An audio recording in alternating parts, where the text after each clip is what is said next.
Good morning, afternoon, evening. What would you like to talk about today? Today, I'd like to talk about my nervous fossil tendencies. Perfect. Let's jump in. So I thought it'd be a good idea just to start as it's January, just by recapping what happened in the wonderful world of music NFTs in 2022. Give obviously the one or two listeners that stumble across this channel a little bit of insight as to why we're starting this, what we're talking about, and what we're projecting for the year to come. Yeah, sounds good. It's good to put this year ahead into context of the previous year. So let's dive into it. Absolutely.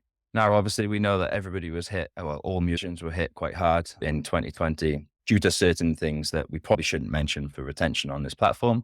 However, it's good to see some people are bouncing back using the likes of music NFTs. And so, starting with Royal and Nas's first drop. So, we've seen this in January where he come out with a two-part drop. Now, we all know how the traditional record deals work. However, this platform's allowing artists, up and coming and very established, to crowdsource their funding directly from their fans instead. So you can share your revenue directly with your fan base instead of just with the label. Now, this stands out to me because, of course, rising stars can start bootstrapping their music journey directly from their fans who are listening to them. However, Nas come into the space in January, launching a couple of his songs on this platform, sharing half of the revenue from these songs. We've seen the likes of Chainsmokers splitting their royalties for full albums. What's your thoughts on established artists and upcoming artists using a platform like this? I ran a few numbers on this, and essentially what people are doing, investing in these because they came with extra perks, especially the higher tier. I think they were investing in the NFT side of it. They want the collectible, they wanted exclusive vinyl, VIP concert tickets, something along those lines. And for the fact that you gave money up front, you get paid a bit of interest on the NFT through the form of royalties. But for what the royalties that Nas has sacrificed for this, he's made significantly more than he's likely to have made, or indeed has made on his initial, even the 35.5 million streams he's already got on these singles. It was equate to less money that he's made from selling these NFTs at 560,000 in total revenue. And that's because he's selling to fans, not people making necessarily a financial decision, people who wanted and would maybe go get the concert tickets and want the extra collectibles. So I think we might start seeing a bit of a two-tier system. You have the established artists where it's just nice that you get some royalties on top of it. You get paid back at some point, but they're going to follow a very predictable release cycle of certainly like income from the streamings. Taylor Swift's going to sell, Harry Styles is going to sell well. And then 2 years' time, when they're releasing a new album, a new single, that's going to take the headlines. And we're going to see spike up initially, reaches its maximum. Now there's some leeway in where that will be, but there is a finite amount of people on Earth and finite amount of people signed up to streaming services, whatever. For the big artists, it will hit there and over time, it will just trickle down. What I think would be an interesting second version is for the smaller artists where you're potentially taking a bit more of a risk, but you could be finding a diamond in the rough and one of their songs goes on to make it really big. And you're therefore investing in the undiscovered artist and you're not necessarily going to get one of these VIP concert tickets because they pretty well aren't doing world tours at the moment. They haven't got an exclusive vinyl to give you. They haven't got these extra perks. Why people are investing in them, they need some cash up front. You are taking that maybe a bit of a gamble that they are going to blow up and you're going to make more than that money back in the royalty revenue. So I think we'll see those two different there. Nas has done better selling these royalties than he would have got owning them, and going to a traditional financing method, he would have only have got paid less money than he would have made in the royalties because whoever lent him that money or gave him the advance would need to make more money, need to be profitable for them as well. So he's clearly done very well out of it, sold out instantly. So fans were clearly keen for buying it. I guess the one who's missed out on this is potentially his record label, or whatever deal is specifically done there. So if it's not going to an extra middleman, that's always fine by me. But yeah, it'll be interesting if we start seeing either kind of two different parts to the site on Royal or two different sites doing it. Like one is for the established artists and more of a collection kind of thing. And one is more for like up and coming gems where you might hit that moonshot. Yeah, that's super interesting because obviously Nas doesn't have to be doing this. He is getting more money and he's breaking away from the traditional realm. However, it's quite clear to me that the benefit for the end user, so the consumer, the average music listener, going to be more beneficial to look out for the up and coming artists as opposed to the big ones as of right now. When most of the perks for buying this NAS record obviously lay within the utility. So whether that's the access or the meet and greets and stuff like that, that you can also embed into the NFTs, it's not so much benefit of the royalties as of yet. Is that what you would say? Yeah, yeah, definitely. I think a star of his size as well, he could always command his fans to come and learn Web3. You'll get some who are dedicated enough to just, I'll learn on crypto, I'll lose a little bit on not picking the right exchange or anything like that. I just want to get access to this and then we'll go follow it. That what you said before about people coming into the space now, if you can find people that even if they have got a little bit of a fan base, their fan base might not be quite dedicated enough, might not be quite large enough to have some of them who are familiar with Web3 and NFTs and things like that. So I definitely agree along the royalty side of things as well. There's some real hidden gems out there. First mover advantage, I think, on the support and potentially even the investment side of this. Yeah, for sure. I think it's really important as well as, yeah, the royalties might not make too much sense to be purchasing something like this at such a high cost for such little return with the sort of mainstream headline artists. However, it's fundamental for them to come and get involved because that's what's going to bring the masses to this market. So even if they step in and they're not making any more money, even if it's just about the same kind of money, it's still important that they come in and help craft this landscape and show the up and coming artists that there is a lot of potential here. Yeah. So I think we've wrapped that up. If there's any questions, then obviously please feel free to drop a comment down below. But I'd like to talk about the Coachella NFT offering, I believe it was 10 lifetime festival passes and then 11,000, a host of different NFTs which get granted you access to backstage or queue jump or drinks packages, etc., which now is extremely interesting because what we're starting to see is quite a dramatic shift to the music ticketing world, which, as we're quite aware for several reasons, is pretty much a broken industry as it sits right now. What are your thoughts on this space? We'll note it and move on. It was partnered with FTX. They were obviously trying to do a bit of marketing on there and they facilitated it. That is something that there's so many just silly little implications, knock on effects, contagion from that, but enough that has been covered already. Go on to the others. There was I think it was American Airlines did unlimited first class or business class flights. And it's interesting quite what the legality of NFTs. There's not the same framework that there is about other things. They're not necessarily fully recognized as legally binding contracts or whatever. But I don't know if you saw this week, there's this like Silicon Valley millionaire who's reversed his age by 5 years. He's trying to have all the organs of an 18-year-old because he's trying to live forever. That you could actually imagine in the digital world, because physical items perish, but digitally they will remain the same indefinitely, that you could end up with us not aging. There's quite a lot of talk around that at the moment. But it'd be hilarious if these actual 10 Coachella NFTs, there was people who just were able to rinse them for the rest of their lives, because then they become incredibly valuable because the tickets, obviously Coachella is just more and more popular each year. There is a physical limit to how many people you can fit into that space. So interesting. And I potentially would stay away from doing lifelong stuff, although makes it interesting for secondary sales. I guess for these NFTs, you wouldn't be able to transfer them because is it someone else's life then, or is it just as long as you're alive? How do you prove how long alive you are? Is that all connected to your Web3 wallets? There's a lot of interesting sort of questions around that, solutions, the technology that aren't quite there for the user experience side of things. The other 11,000 NFTs, I think it makes it interesting because you can just scan the QR code or whatever the NFT includes to go and get access to those secret places. And it's a really cool way of generating hype around it. To be honest, are they utilizing the technology in a way that couldn't already exist with technology that is out there?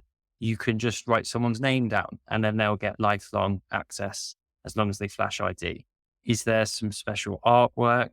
Like these you can do, it's like a golden ticket, which Charlie and the Chocolate Factory had films and that didn't require NFTs at all. So question is this just advertising on FTX's behalf? Is this a catch grab on Coachella's behalf? I don't know that they've done anything novel with the technology. They've gone buzzwords. Hey, yeah, here's a way of implementing it. It's good. There's probably a few thousand more people who've messed with them than otherwise would have. I don't think they're doing anything that's particularly groundbreaking and revolutionary there. Yeah, absolutely. Just touching on a previous point, it does help that we've got these obviously big names stepping into the arena, helping the Gen Pop mass adopt this technology or get their heads around it. Obviously, that does have some upsides and downsides. You mentioned the whole FTX saga. We're not going to play around with that for too long. But of course, these NFTs have been made unavailable since. So those poor guys obviously paid through the nose to get these NFTs now can't recoup it. There will be a lot of this in a brand new technology. It's to be expected. But when the big guys are obviously playing, then that should come with some kind of reputation that they hold. Obviously, it's their branding that's on the line. So they should be a bit more considerate with who they're partnering with in this space.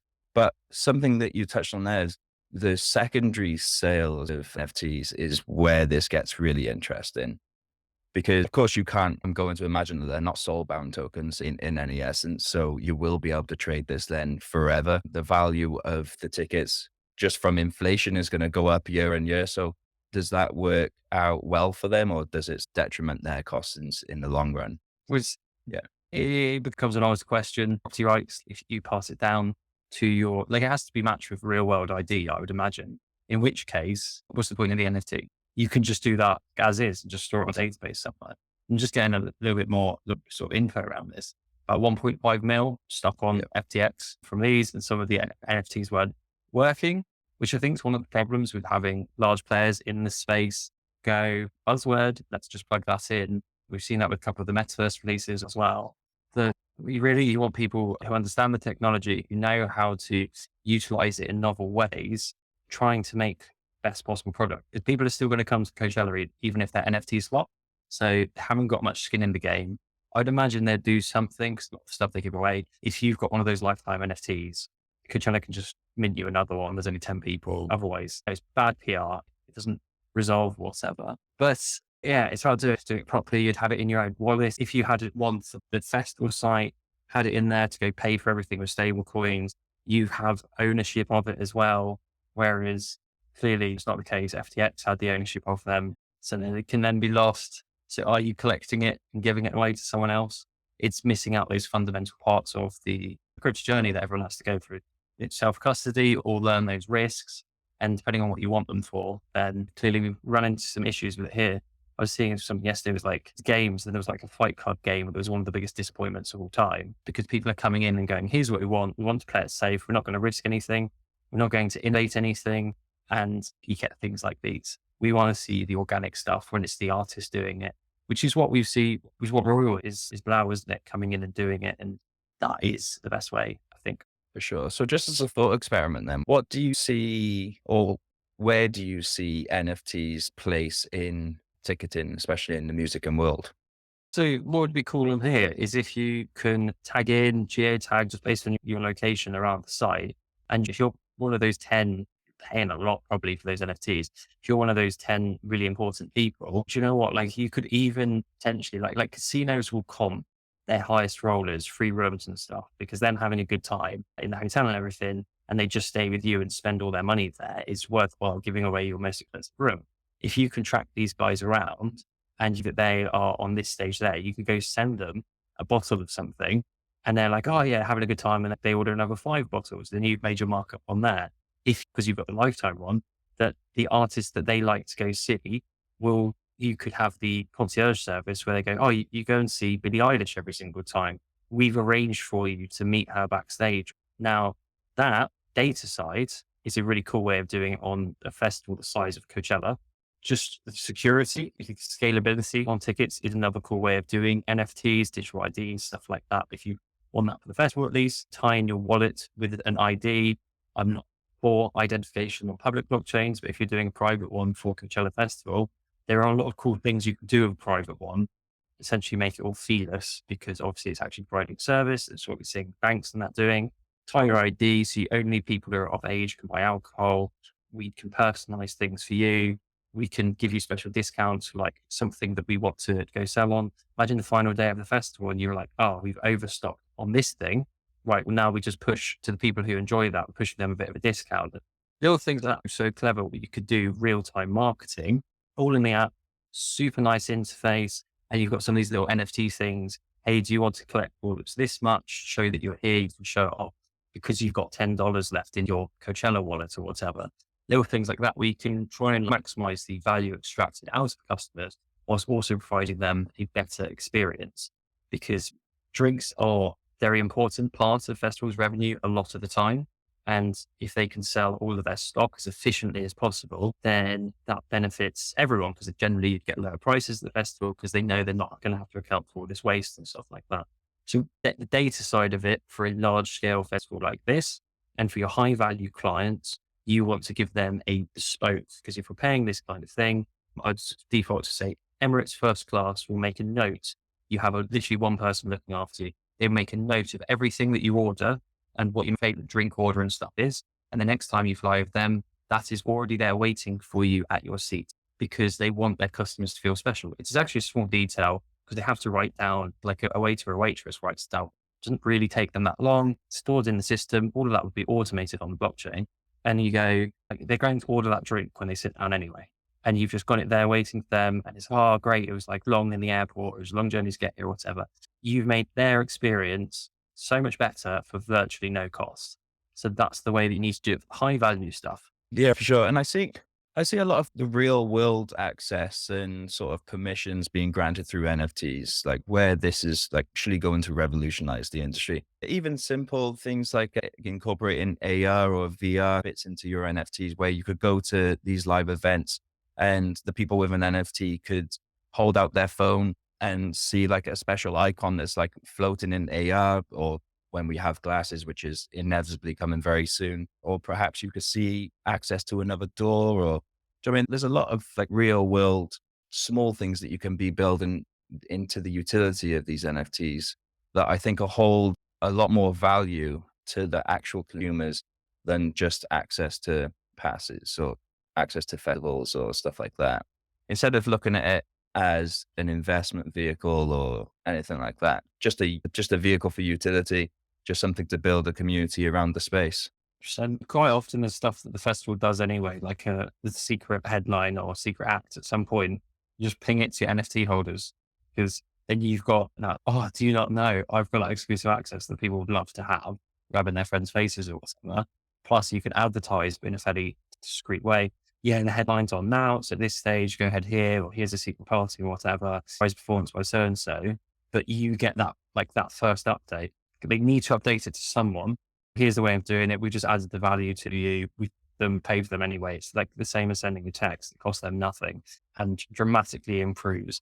If you got some random ones, you queue jump or whatever, just to go get a drink, that's actually quite worth it for a festival. Those little perks here and there that makes that virtually no difference to the actual festival. Plus people go, oh, why'd they do that? I want to get a queue jump next time, so that it pushes up on them. Maybe you're sick of getting all your mates all the drinks on Saturday. Put your NFT up for sale, allow someone else to buy queue jump for the next day. And Coachella gets to some of those secondary sales as well, which would be, I don't know, an interesting little thing, I guess. I think we've both seen, friends, news or whatever, people queuing for hours to go to Glastonbury or something like that. Imagine how much the resale value of early bird tickets would go for in that queue if the temperature's up at 30 degrees and people are like, I just want to go in there. Like in those circumstances, I paid entirely over the odds for a bottle of water and a place to sleep. If you're hot and you're wanting to get into the festival and you've got all these bags on you and carrying sledge or whatnot, you go, I'll pay $100 just to get in that little bit earlier. And that secondary market can get really interesting. Imagine all the people arguing and trying to front run each other in the queue, because it would be dynamic. What's going on to the festival side, it's hot and don't want to queue for drinks. The queue jump goes up in value. It just reacts to what's going on. No, that's actually a super interesting thought experiment along the lines of having separate access for those that hold certain NFTs. Now, that could be spilt over into obviously all festivals, events, people camping outside the venues just to get in early. I was just driving past the Motorpoint Arena in Cardiff the other day, and there was a bunch of tents outside because I can't remember who was playing, but they were camping out the night before in the freezing cold. We're in Cardiff, guys. It's not great weather. So these guys, but what if we could offer an NFT where they can get priority access just on the day, so they can rock up at whatever time? They don't have to camp there to be first in the queue. And then that spills over to look at any Apple store across the world when they launch the new iPhone. These people are camping out there for weeks just to trade it outside straight away. So what you could do then is obviously incorporate an NFT into that, where they get their special entrance, their queue jump, and could solve literal days of waiting outside in the cold. Which, if you look at that in terms of like monetary value, I'd rather pay a couple £100 rather than missing a couple days work, which is going to cost me a hell of a lot more than a couple $100 across the board. Yeah, that is always one of the things that surprises me is that, or you'll see it for like a high end shoe drop or something like that. Some of the fashion stores. It's like, how can you afford both not to work and buy these shoes, concert tickets, whatever it might be? That's, yeah, it's like a real job. Now, another huge story last year that you would have to be living under a rock to have missed, to be honest, was Snoop Dogg releasing his first Death Row NFT mixtape. This followed obviously his acquisition of Death Row Records. Now, this like hit quite hard with me because I grew up listening to all the old hip hop artists. Of course, Snoop Dogg was up there, and this is the label that sort of brought him to fame. So to see him have the means to step in and buy out that label, which is a very rocky history if you follow that scene whatsoever. So it was super interesting to see him purchasing this and then also purchasing it just to launch as an NFT. So he's devoted Death Row Records to an NFT label. So there'll be lots more interesting things to come from him. We've seen that he's partnered with Garland Music and that. So what's your thoughts on someone like that coming in, stepping into the game? I believe right now Snoop Dogg makes up for about 15% of the total revenue through music NFTs. I saw that chart. I think I know the one you're on about. It shows just how early we still are with all of this. I think it'd be interesting. I know we're on the same lines on most of the things. Launching on Polygon, I would say smart choice. Low fees. You don't want to be paying $50, $100 on Ethereum for minting an NFT. Most of the other blockchains are cheap enough to mint them on. I think Polygon's a good choice to launch on. Would you agree? Absolutely. Yeah. Yeah. I noticed this as soon as he launched it. It was a bit of a game changer in the space. And I was hoping that a lot of people were going to wake up to this. We are starting to see a lot of different protocols now being built upon different chains. What do you think about it being released on OpenSea? Because that's its biggest marketplace, makes sense. Not music specific, it's biggest for art sales generally or other NFT collectibles or GameFi stuff. Yes, there is music on there. So I think what's important to remember here is that this was quite early on in the year and very early for the music space. So where he is probably one of the biggest artists that's in this space right now, I think it's more important for him just to go where the majority of the traction is at the given time. I'm sure as he now develops and starts to build his awareness externally to the space, so not just the Web3 natives, then I believe that he can obviously start launching on different platforms then or different chains. He has partnered with Garland Music as well, so he has got some drops up there. I believe right now where he sits is spread the seed as far and wide as possible. You can see him building his metaverse inside Sandbox. You can see him testing the waters on a whole host of different services. So I think right now he's typically doing the smartest thing is just casting his net as far and wide as possible just to see what works and what's going to last. But who knows, eh? Yeah, he can get away with anything. He likes being about the business side of things. He can get away with taking money for really bad adverts like Just Eat or promoting lighters or whatever because he smokes weed. Yeah, absolutely. Props to him. He is crafting what the music industry looks like right now. He's 100% the leading figure in the space. I know he's happy to talk to most people about what's going on in the space, and he's doing it all out in the open for everybody to see and learn. So I think he's willing to take a couple knocks just to help push this industry forward. Now, this is a super interesting story, the return of LimeWire. Now, LimeWire was a fundamental part of the large majority of people's lives when we were younger. I'm sure you had a little dabble, nothing illegally. However, LimeWire come into everybody's life as a sort of music piracy platform.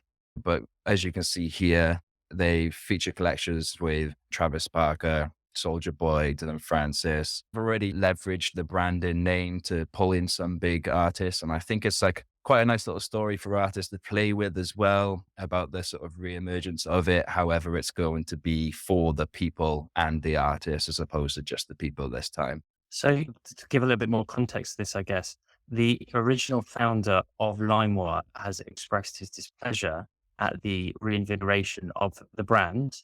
And two brothers, they bought the rights to it and they wanted to revive it as this music based NFT platform. It's an interesting move. And the partnerships they've got probably speak for themselves. It is very impressive. They launched it on Algorand, which is actually someone is, look, here's like probably quite a good way of doing things. There's a lot of like cool features that Algorand can do. It's interesting. It annoys me, but it's interesting. I guess there's been plenty of silly marketing things. It's kind of part of the point of it. It's like, why did you do that? It's like, what are you talking about? It's like, yeah, well, fair enough.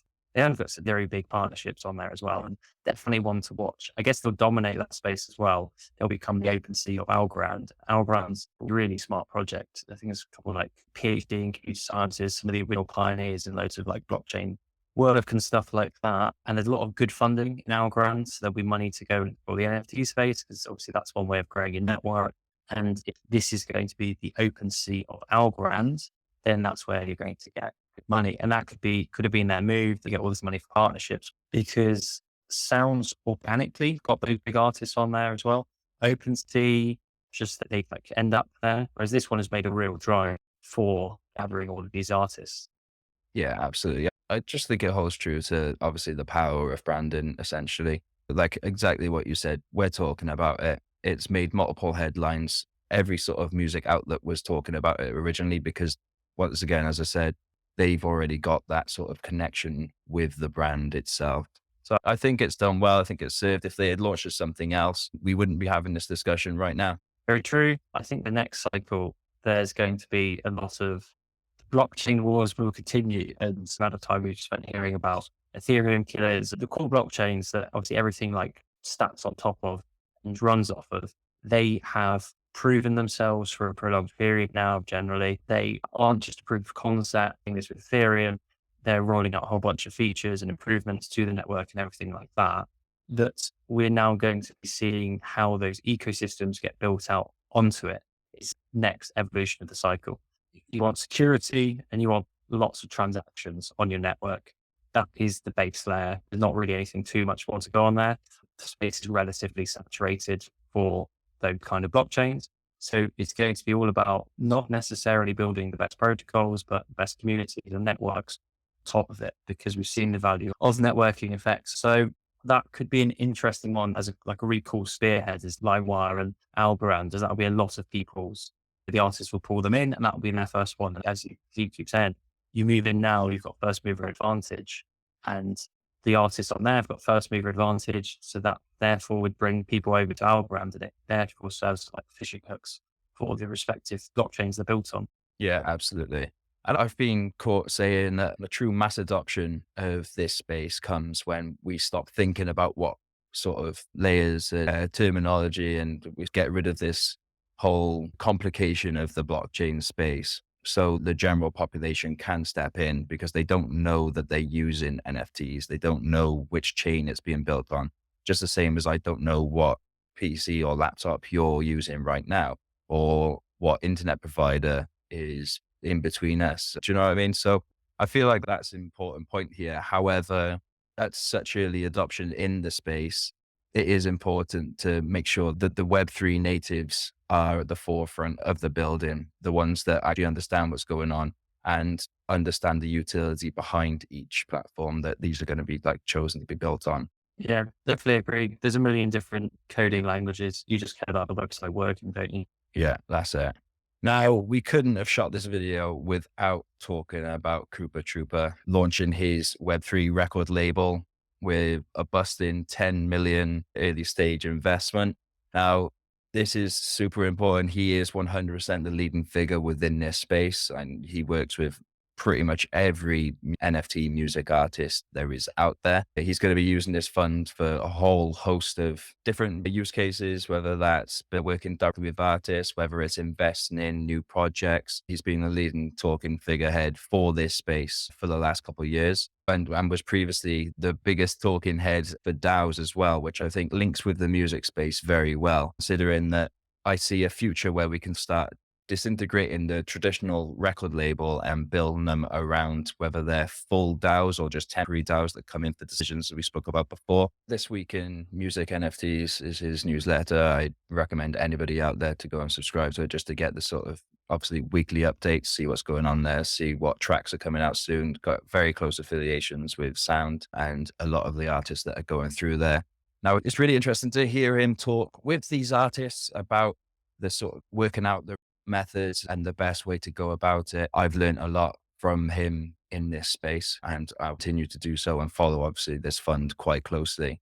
Now, talking about Sound, it makes sense to mention that they did cross the $5 million in secondary sale volume last year, which is pretty special when you look at the caliber of artists that are on that space and consider obviously the user, the consumers that are collecting these NFTs would not have got a cent of that share prior. And it's clear as day that the platform is working and bringing that power, just as we mentioned at the beginning of this, to the end consumer. This will tip over more and more people as well, like on the artist side of things, because that is how this industry is going to grow. Is the artists come and bring the fans with them. That's the artists go, oh, I can make more money. I can make money in a new way, and I think we'll see some really interesting experiments with the pricing of new releases. There are becoming more and more examples of artists, both in the JPEG and the MP3 realm, who are making more money from the secondary sales, doing free or very cheap releases to generate interest in the project. And then the secondary sales are showing to be value and driving them, giving them actual revenue. Absolutely. Yeah. What you just touched on there, I believe, is one of the most powerful and most important reasons for music NFTs to exist. The value of music has always been set by the middleman or the authoritative figure. However, we're now stepping into an age where the fair market value will be decided by the people. So therefore, if you're not a very good musician, you're just a very good figurehead, a good face for the scene or a face for the label, then that's soon going to be sought out and identified by the community as you get the people who are really good musicians, in true art that people can resonate with and choose to resonate with every day, will actually begin to see the benefits coming through. Considering all of the projects that we've just covered, what would you say is your sure investment and what should I go and buy right now? Oh, there's this amazing drop that's coming later in the week. It's called